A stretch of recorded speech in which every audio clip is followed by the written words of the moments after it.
Gampang kita mengkritisi orang tua karena hidup kita dididik untuk selalu mencari kesalahan orang lain, bukan menutupi kesalahan dengan kemuliaan. Padahal manusia tempatnya salah dan dosa. Baru kemudian yang ke-14, tidak sombong dan congkak terhadap mereka. Ya, merendahlah. Sebanyak apapun titel di depan dan belakang namamu, demi Allah, orang tua lebih berpengalaman ketimbang kau. Merendahlah. Karena kau bisa begini sebab mereka. Dan yang terakhir, yakni menemani mereka dengan ma'ruf dan meminta doa mereka. Ya, jangan keramat di mana aja nyampe. Tapi orang tua keramat dunia nggak pernah didatengin. Padahal demi Allah, sebanyak apapun musuhmu, sesulit apapun hidupmu, seberat apapun ujianmu, menjadi ringan kalau kau berinabah kepada Allah. Wa anibu ila rabbikum wa aslimu lahu, dengan cara menggapai ridho orang tua. Jujur, tanya. Kalau kita lagi deg-degan, telepon, Umi, ini saya bakal berhadapan dengan orang, tidak ada kekuatan kecuali milik Allah. Berdoalah kepada Allah untukku, wahai Umi. Wallahi Allah akan ijabah saat itu.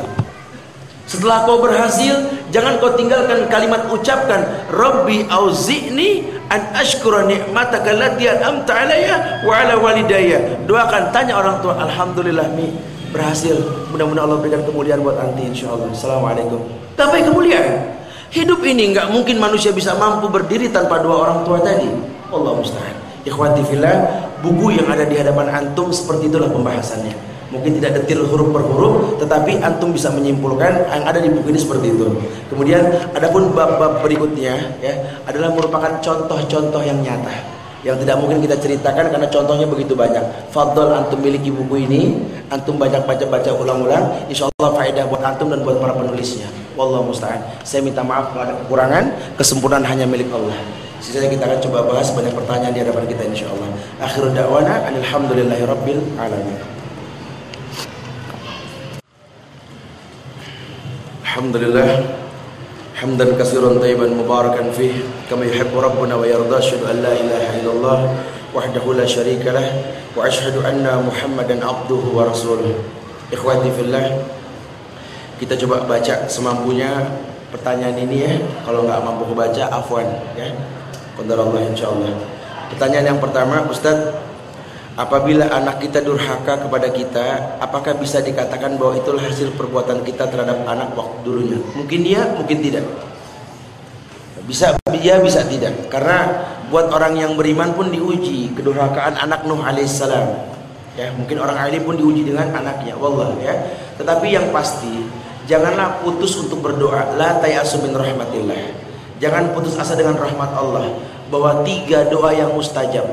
Doa orang tua kepada anaknya, doa orang yang musafir, doa orang yang dizolimi. Anda selalu di posisi yang kedua.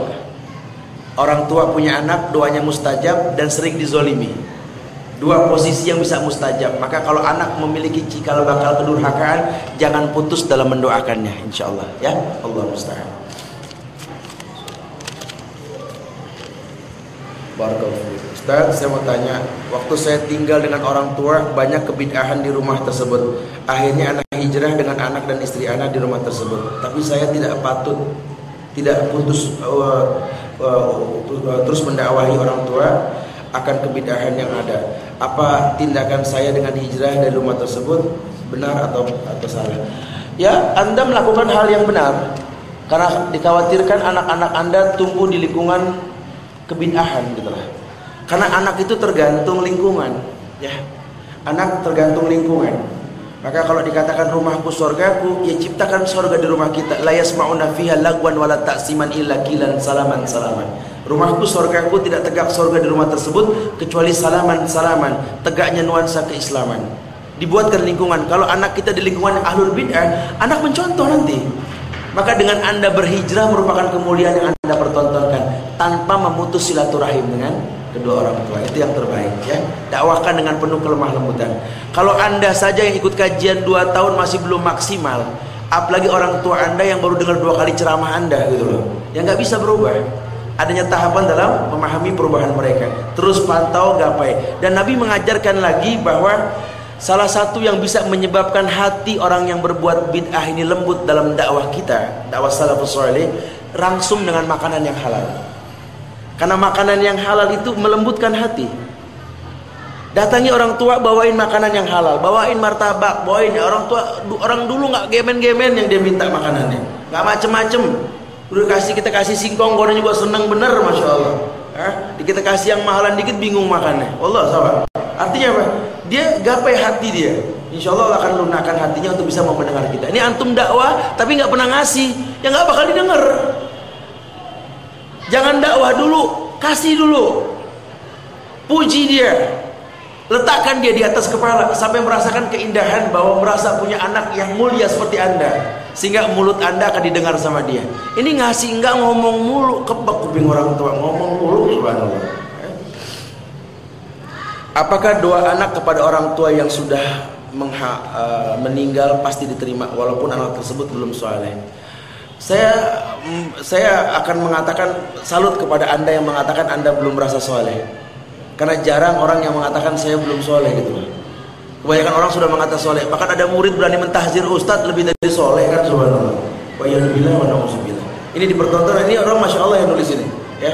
Insya Allah Allah akan terima doa anda, insya Allah. Barakallahu fiik, insya Allah. Yang kedua ya ini, bagaimana menghadapi ibu yang mengeluh karena sakit yang belum sembuh-sembuh, doa apa yang kita panjatkan setiap harinya? Ya doa untuk minta dihilangkan penyakit.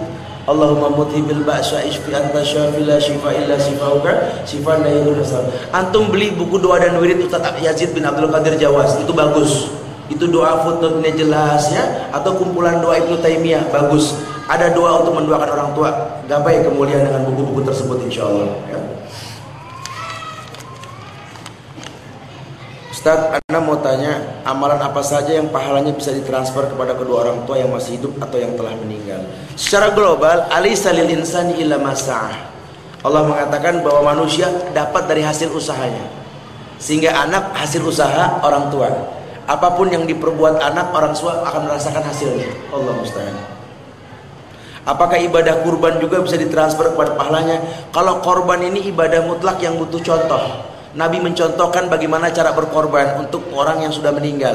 Nabi mengatakan Bismillah Allahu Akbar, Allahumma taqabbal minni wali walidayya wali jamil muslimina wal muslimat. Ya Allah, terimalah korbanku ini untukku, untuk wali jamil muslimina wal muslimat. Ya Allah, terimalah korbanku ini untukku dan untuk seluruh orang Islam lainnya, baik yang hidup maupun yang sudah mati. Kedepankan kita yang korban, libatkan orang mati, tidak ada masalah. Tapi kalau khusus untuk orang mati, tidak ada contoh sama sekali. Allah musta'an. Karena Nabi istrinya meninggal, anaknya meninggal, Nabi nggak pernah berkorban untuk mereka. Tapi Nabi libatkan mereka untuk berkorban. Allah musta'an. Banyak orang yang mengatakan bahwa surga di telapak kaki ibu. Bagaimana menurut dalil? Ini kinayah, salah satu bentuk syair sindiran bahwa sorga di bawah telapak kaki ibu itu adalah bagaimana kau ingin melihat sorga tanpa kau angkat ibumu, seperti itu. Bukan berarti kita lihat sorga di telapak kaki kita pelototin telapak kaki, bukan begitu. Atau bukan amsal orang mengatakan mencuci kaki ibu meminum airnya. Waduh, kalau ibunya bersih, kalau ibunya kok jorok, masya Allah, nyakit akhirnya lah, nggak kesana maknanya ya. Ustaz, tolong jelaskan kriteria anak yang soleh, karena banyak orang rajin ibadah tapi masih melakukan kebid'ahan. Kriteria anak yang soleh ada pada buku yang dijual di depan sana. Belilah buku tersebut. Ada dalamnya maksudnya. Darul Haq seneng nih. Kalau orang tua berhutang puasa, anak ada 5 orang, boleh nggak sekaligus bayar hutang puasanya? Maksudnya dibagi-bagi orang yang udah meninggal? Ya boleh. Kan saya sudah contohkan tadi, anak 10, orang tua 5 kali Ramadan, ya kan? Masya Allah.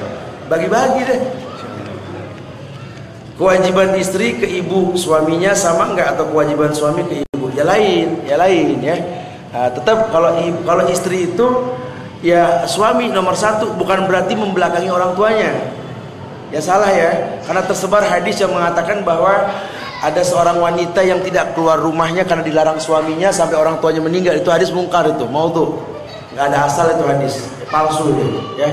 Ya tetapi makanya dari pertama kau memilih suami, jangan salah memilih gitu. Kalau kau tahu suamimu saleh, dia akan selalu mengizinkan istrinya untuk dekat kepada orang tuanya. tanpa mengganggu program berjalannya rumah tangga ini.